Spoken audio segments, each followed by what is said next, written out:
आपने कई बार अपने गांव, शहर और मोहल्ले में फेरी लगाकर कपड़े और अन्य सामान बेचने वालों को देखा होगा। देखकर यही लगता है कि ये अपने परिवार को पालने वाले गरीब और मेहनतकश लोग हैं। लेकिन सभी इस तरह के नहीं होते हैं। इनमें से कुछ बेहद शातिर किस्म के दरिंदे भी होते हैं जो फेरी लगाकर सामान बेचने के बहाने आपके घरों की रेकी करते हैं और मौका मिलने पर हत्या और डकैती जैसे संगीन अपराध को अंजाम भी दे देते हैं। ऐसे ही कुछ फेरी लगाकर सामान बेचने वालों की एक गैंग ने बरेली के एक आयकर इंस्पेक्टर के घर का पहले रेकी किया और मौका मिलने पर रात के अंधेरे में घर में घुसकर इंस्पेक्टर की मां, भाई और भाभी को बेरहमी से ईंट से कुचलकर और राड से मारकर हत्या कर दी और उसके बाद डकैती को अंजाम दिया। इस ट्रिपल मर्डर के बाद पूरा बरेली सहमसा गया था। केस पर काम कर रहे पुलिस इंस्पेक्टर पर डकैतों के गिरोह ने हमला भी कर दिया था, जिसमें इंस्पेक्टर के सारे दांत भी टूट गए थे। इसी मामले में 10 साल बाद 7 मार्च सन 2024 को कोर्ट ने इस वारदात में शामिल रहे 8 आरोपियों को फांसी और एक उम्र कैद की सजा सुनाई है। नमस्कार, मैं हूं सत्यम और आप देख रहे हैं खबर एक्सेस। दरअसल ये पूरा वाकया है उत्तर प्रदेश के बरेली जनपद का। बरेली के पौष इलाका सुरेश शर्मा नगर के रहने वाले आयकर इंस्पेक्टर रविकांत मिश्रा 21 अप्रैल सन 2014 को ड्यूटी पर पीलीभीत गए थे। अचानक से परिवार से उनका संपर्क टूट गया और काफ़ी फ़ोन करने के बाद भी परिवार वालों की तरफ से कोई जवाब नहीं मिल रहा था। काफ़ी परेशान होने के बाद इंस्पेक्टर रविकांत मिश्रा ने ये बात अपनी शादीशुदा बहन मंजू को बताया। बहन ने भी फ़ोन किया तो किसी ने फ़ोन रिसीव नहीं किया। अचानक से परिवार के लोगों से संपर्क टूट जाने के कारण रविकांत काफ़ी परेशान हो गए और ड्यूटी से घर आने का फैसला कर लिया।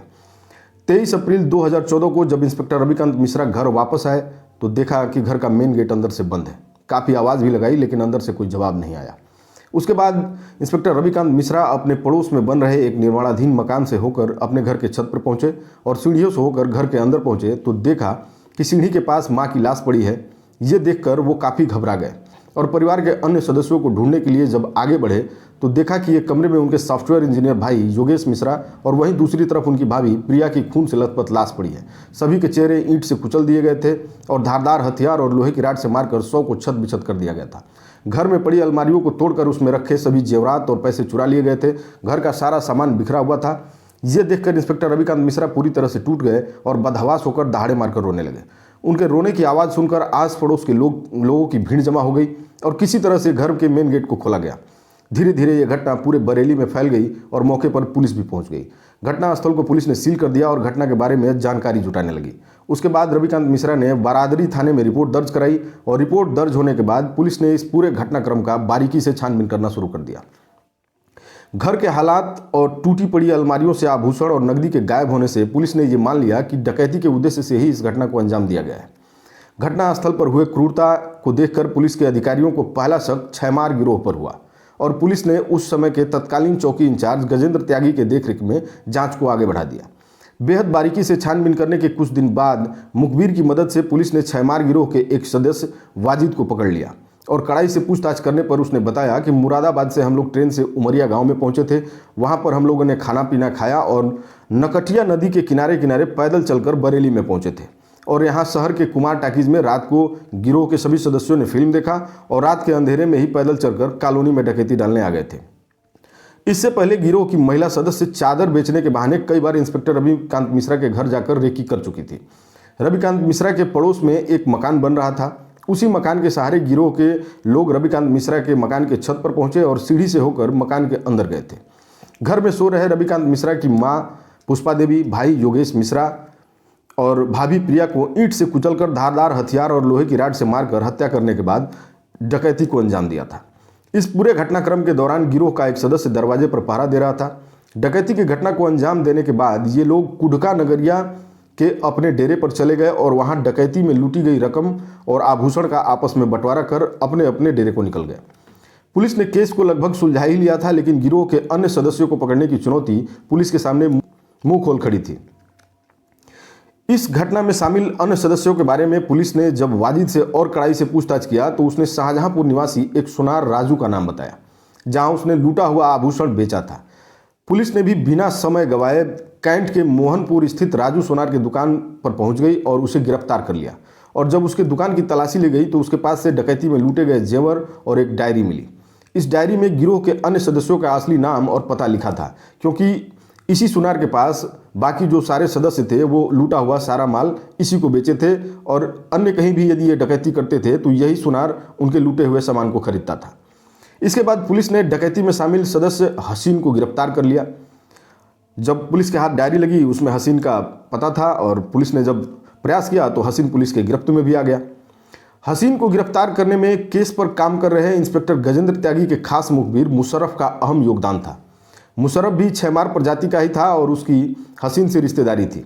लेकिन हसीन के चचेरे भाई कालिया को इस बात का पता चल गया था कि मुशर्रफ ने ही उसके भाई को पकड़वाया है और बदले की नीयत से 1 साल बाद कालिया ने सोते वक्त मुशर्रफ और उसकी पत्नी पर हमला कर दिया था, जिसमें पति पत्नी बुरी तरह से घायल हो गए थे।